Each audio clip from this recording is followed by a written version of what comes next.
The official story wraps Catherine of Aragon's life in silk and piety.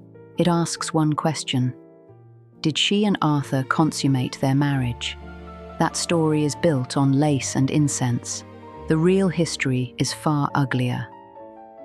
A teenage prince, frail and sickly, went to bed with his 16-year-old Spanish bride. The next morning, Arthur Tudor boasted to his courtiers. He bragged about being lusty this night. He claimed he had been in the midst of Spain. Old men at court laughed. They repeated crude jokes about sheets and stamina. Catherine was a girl of strict Catholic piety. She was discussed like a piece of used linen. No one asked the girl if she agreed with the boast. 24 years passed. That teenage night was dragged back into the light.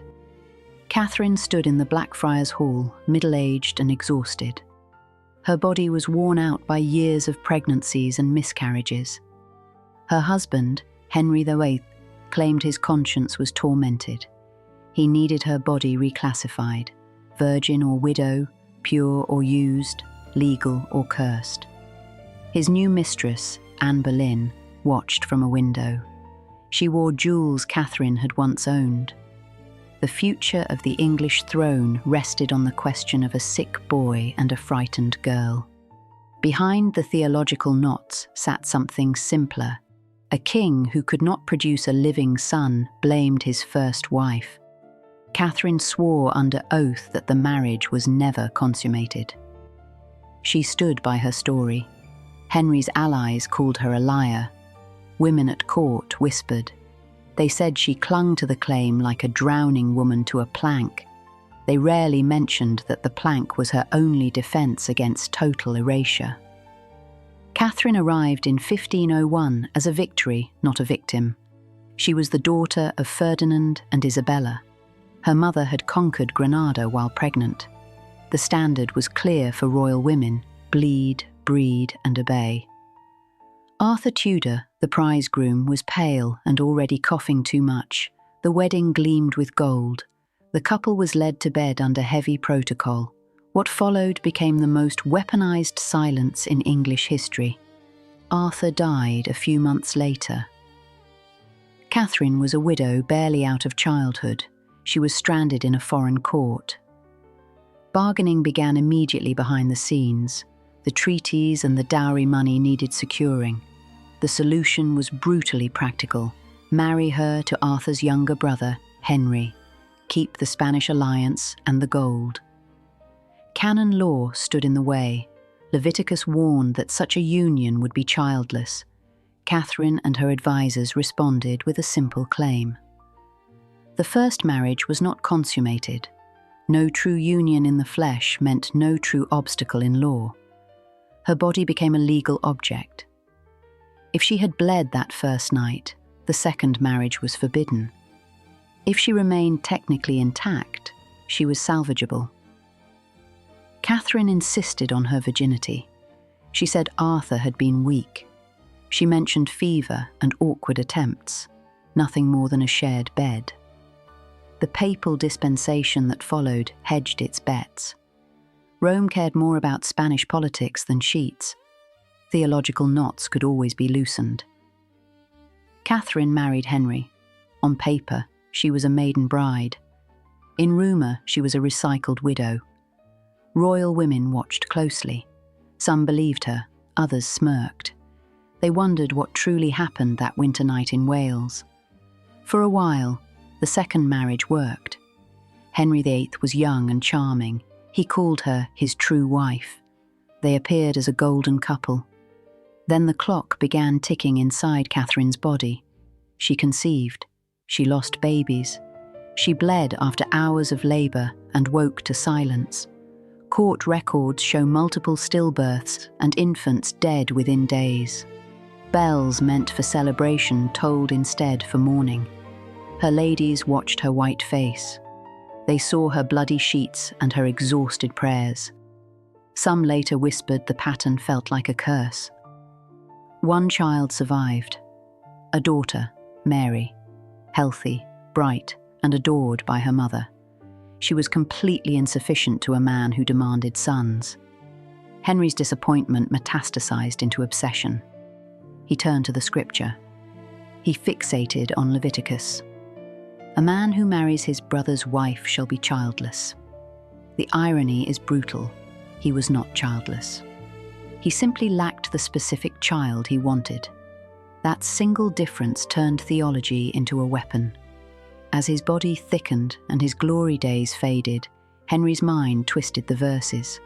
If God withheld a son, it must be Catherine's fault. If Catherine was the problem, the marriage had to be wrong from the start. Suddenly, the events of 1501, buried under 2 decades, were interrogated again. The female dynamics around Catherine shifted like a dangerous tide. Older court ladies had once admired her piety and dignity. By the late 1520s, the atmosphere changed. Anne Boleyn was at court. She was younger, fashionable, and sharp-tongued. Anne understood that Henry's dissatisfaction was an opportunity. Some women aligned themselves with the rising star. Ladies-in-waiting who once served Catherine now admired Anne's French gowns. They repeated Henry's complaints in safe corners. They called Catherine stubborn and too Spanish. Female betrayal did not involve daggers. It involved averted eyes when Catherine walked into a room. It involved soft laughter when Henry mocked her age. Henry's female relatives understood the political winds. They saw in Anne a chance to secure favour for their own children. They simply had to stop defending the Queen. Theologians rummaged through Latin texts. Catherine's past was treated like a crime scene. If Arthur and Catherine had sex, Henry's conscience was justified. If not, Henry built his argument on a lie. Catherine stood firm. She repeated the same statement under oath. She had come to Henry's bed a virgin. Her consistency irritated her enemies. They found their doubt in male gossip from decades earlier. The evidence against her purity rested on a dead boy's boasting. It relied on the memories of men who wanted the king pleased. Witnesses recalled Arthur bragging about being a husband this night. They remembered his crude joke about being in the midst of Spain. They did not remember Catherine's expression. Arthur died a few months later. His physical weakness in life made his alleged wedding night strength suspicious. Henry's supporters did not seek precision. They needed ambiguity. If they could suggest something happened, they could stain Catherine's claim. Her body was retroactively invaded. Men who were never in that room described what they thought happened. They turned a 16-year-old girl's silence into proof against her. Catherine's ladies knew more than they said. They would have seen signs of bleeding, or the lack of it. Yet when the crisis came, no dramatic female testimony appeared. Some feared the angry king. Female intimacy meant nothing once survival was at stake. The Blackfriars hearing in 1529 turned her private life into public spectacle. Catherine walked into the hall. Years of suffering had carved lines into her face. Henry sat separated from her. Anne Boleyn's presence hovered like a shadow. Women at court shifted in their seats. They calculated how much sympathy they could safely show. Catherine broke protocol. She walked across the hall. She knelt before Henry. She was not pleading. She was forcing him to look at her directly. She reminded him of their life together. She declared in front of everyone that she came to his bed a maid. She appealed not to his mercy, but to God's judgment. Then she stood and walked out. She refused to acknowledge the legitimacy of the court convened to dismantle her. Her power in that moment unsettled her enemies. It exposed Henry's scrupled conscience as a convenient excuse. Behind the scenes, female betrayal continued. Some of Catherine's former attendants now served Anne. They carried gossip both ways. They measured which woman would still be queen in a year. The ambitious Boleyn women actively fed Henry's resentment. They emphasized Catherine's stubbornness and Spanish pride. The narrative shifted from her spirituality to her alleged failure to bend. Even outside court, women repeated the king's version. They said God had clearly closed Catherine's womb. They said a wife should yield. No one publicly pointed out that his conscience only awakened after Anne refused to be a mistress. The jackpot cluster of reveals hits hard. First, the papal dispensation. It was drafted to cover both outcomes, whether the first marriage was consummated or not. The Church had explicitly allowed the marriage knowing there was doubt. This means Henry's argument based on Leviticus was always weaker than he claimed. Second, Catherine's consistent testimony. Across decades, she never changed her story. People who lie tend to adjust details with time. She held the line even when telling a different story might have saved her suffering. The first marriage was unconsummated. Third, Henry's theological crisis coincided perfectly with Anne Boleyn's fertile age. For years, he felt no horror about marrying his brother's widow. Only when Catherine passed 40 and Anne refused his bed did Leviticus acquire terrifying importance. Fourth, the final outcome. For all the noise about cursed unions, the king who claimed to fear God's wrath produced no legitimate sons, even after discarding Catherine. His line through Jane Seymour died in a sick boy. The verse he used to condemn his marriage spoke of childlessness. It did not anticipate daughters who would wear the crown longer than any son he ever had. Catherine's final years strip away all glamour. She was removed from court. She was separated from her daughter Mary. She was sent to remote residences under the guise of honourable retirement. She suffered from poor health. Her body was worn out by repeated pregnancies and emotional strain. It finally began to fail. Her loyalty to her status never wavered. She never stopped calling herself Henry's true wife. She never acknowledged Anne as queen. The female dynamics did not soften at the end. Anne feared Catherine's existence like a living curse. Anne insisted on being addressed as queen. She demanded Mary be demoted. Two women were pitted against each other by a man's decision. Mary's loyalty to her mother cost her dearly. Separated, the two women shared suffering. Catherine died in January 1536. She died far from the court she had once anchored. Rumours spread immediately that she had been poisoned. Her body simply could not endure any longer. An autopsy allegedly revealed a black growth on her heart. To her enemies, this proved witchcraft or divine punishment. To others, it symbolized her grief. Henry wore yellow on the day her death was announced. Chroniclers claimed it was a signal of celebration. Either way, he did not bring her back to Westminster. He buried her as a dowager princess. She was not acknowledged as a queen, the woman whose virginity had been used to build, then destroy an alliance, left the world diminished in title but not in conviction. The official story wraps Catherine in piety and dignity, the patient queen, the grieving mother whose losses were sad but abstract. The documents don't match that softness. Ambassadors recorded blood on bed linens. Physicians wrote about bodies that swelled, then emptied again and again. Witnesses described a queen who bled, mourned, and prayed under constant inspection. Catherine's pregnancies were never private. They were public events.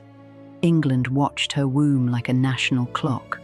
Every swelling belly meant parades and gun salutes. Every loss meant silence and closed shutters. The legend says she failed to give Henry a son. Records from 1509 to 1518 show something far darker, at least 6 pregnancies. One surviving child, Mary. The rest, a string of tiny coffins, blood-soaked mattresses, and excuses. Henry chose Catherine in triumph, daughter of Ferdinand and Isabella, widow of his older brother Arthur. The first pregnancy came almost immediately. In January 1510, the Queen delivered early. A little girl, born dead or dying within hours. No christening bells. The event was quietly buried. The second pregnancy offered a second chance. On New Year's Day 1511, Catherine produced a living son. Cannons fired. Bonfires burned for days. Poets called the boy a new dawn. He lived 7 weeks. He sickened and died, probably in his nurse's arms. Catherine had carried him through months of exhaustion. Her body was ripped open for the kingdom. Then, empty arms. Henry ordered mourning clothes, then tournaments. The pattern repeated. A pregnancy around 1513 ended badly. Either a stillborn son or a baby dead within hours. Again, Catherine's body laboured and produced a corpse. The fault settled silently on her shoulders. No physician accused Henry's seed. The narrative stayed fixed. The Queen was ill-starred. Women at court absorbed the message. A queen who couldn't keep her babies alive created a vacuum other women knew might swallow them or lift them. In 1516, Catherine finally delivered a healthy child, a girl, Mary. The birth was difficult after years of strain. The court rejoiced politely. Henry told a Venetian envoy that if it was a daughter this year, surely a son would follow. A son did not follow. In 1518, her last recorded pregnancy ended in another stillborn girl. She was in her early 30s, exhausted. Her body had been treated like a furnace for male heirs. The fuel was her blood. Henry's patience decayed as her body did. The Queen's womb was now a problem to be solved. The court ladies saw everything. They dressed Catherine after each confinement. They washed blood from linens. They heard the sobbing through doors. Some quietly joined another camp. By the mid-1520s, talk about Catherine's fertility was an open secret. Ladies-in-waiting served as informants. Gossip flowed from chamber to chamber. They compared notes about late periods and fresh rumours. Anne Boleyn stepped into a court where Catherine's failures were already currency. Women adjusted their loyalties accordingly. Some of Catherine's own attendants drifted toward Anne's orbit, not openly, but in small betrayals. A piece of bedroom information passed to the wrong ears. Female loyalty at court was never free. It was paid in access and proximity to power. A queen whose pregnancies ended in death became a risky investment. Catherine's health collapsed faster than natural decline alone explains. Her exile placed her far from medical resources. Her body failed piece by piece. She suffered constant pain in her chest and side. Episodes of crushing fatigue left her unable to rise. Modern speculation points to heart disease or cancer. Henry tightened money for her household. Servants were reduced. He used distance and deprivation instead of striking her directly. Catherine knew which names no longer appeared in her correspondence. She read lists of Anne's attendants and recognized familiar women. Loyalty to the discarded queen meant exile and danger. Maria de Salinas, a close friend, chose the first path. She defied orders to see Catherine near the end. Accounts describe her forcing entry to Kimbolton Castle. She refused to leave until allowed in.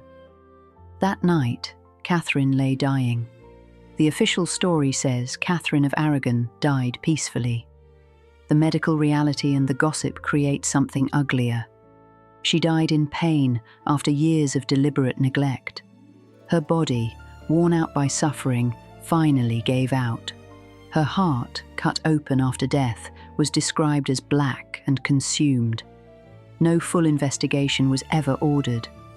Henry had already moved on. The most brutal truth lands late. Henry erased Catherine legally. He declared her only Princess Dowager of Wales. He banned her from court and from seeing her daughter. Yet every time he justified his new marriage, he mentioned the old one. Catherine haunted him alive. The supposed triumph of Anne's beauty turned to ash with eerie speed. Anne's rise was built partly on Catherine's suffering. Anne entered the same lethal system. Just 5 months after Catherine's death, Anne Boleyn was dead, executed after a trial built on gossip and coerced testimony. The same structures that crushed Catherine now turned on Anne. Ladies who had laughed at Catherine's piety now whispered about Anne's alleged lovers. Female betrayal changed targets. Anne died surrounded by cold witnesses, betrayed by her own women, abandoned by her husband. Anne reportedly cried, "Will no one speak for me?" Her ladies prepared her for execution. They wiped her tears but said nothing. They chose their safety over her truth. Female betrayal finished what male politics started. The final moments reveal a cruel irony. Catherine died believing Anne destroyed her marriage. Anne died believing Jane Seymour destroyed hers. Both women were trapped in a system where queenship meant rivalry. Women were set against women. Men directed the stage. Women delivered the final blows. The irony coils neatly. The rejected ugly wife outlived her husband by years. The beloved beautiful wife died in agony at 19. Catherine's story exposes male failure disguised as religious crisis. A husband who could not accept the limits of biology. Courtiers who preferred to bend doctrine than disappoint him. It also exposes female betrayal layered over female endurance. Women mocked Catherine's age while wearing gowns she introduced. Ladies who dressed her daily transferred their loyalty and gossip to her rival. A younger woman, Anne, helped tear Catherine down. She was later destroyed by the same machine. In the end, Catherine left something her enemies did not expect. A daughter who would rule as Mary the Fifth. A queen who refused to lie, even when it cost her everything. The true dark history is the pattern behind the question of consummation. A royal court that preferred endlessly arguing about a woman's virginity. They did this instead of admitting a king's vanity, insecurity, and cruelty. The suffering of a queen became background noise to a king's desires. That is the part the pretty portraits don't show.